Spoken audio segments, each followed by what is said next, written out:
We are often asked, in respect of the parties, what kind of preparation is needed before going into a mediation.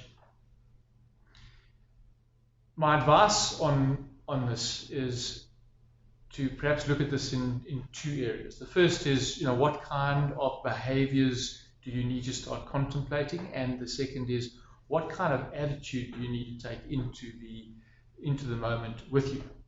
So let's look first at the things, the technical parts of preparation.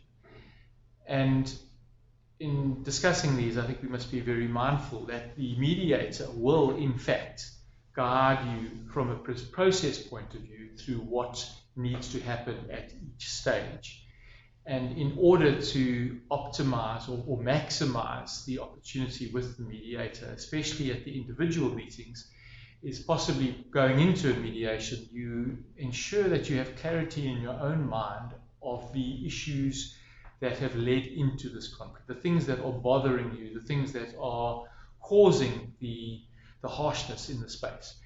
And it might be very useful even to jot those things down as a starting point, just to give you a feel for what you want to share.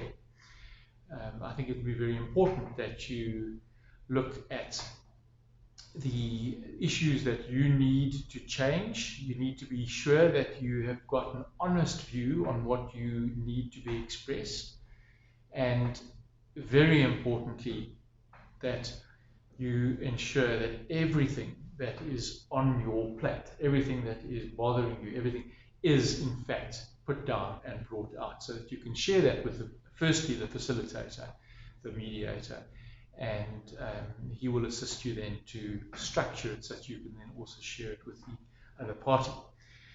The second aspect of preparation, I think, is kind of a bit of self-reflection. It's what attitude do I need to go into a mediation with? Now, the first thing that we must all appreciate is that if you are a party, you are angry, or you are resentful, or you are hurt, or you are sad. There are many emotions that dictate why you're in a particular space. So it's not always easy at the beginning of a mediation to carry in a sense of this enormous emotional maturity.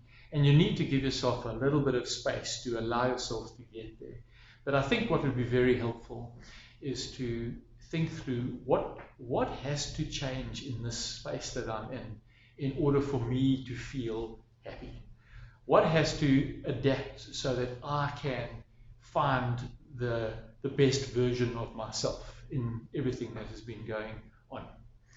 And in doing so, you possibly also need to be understanding and making peace with the fact that the other party in the process is probably having similar feelings from their perspective, how they are viewing what this process is all about and what's happened.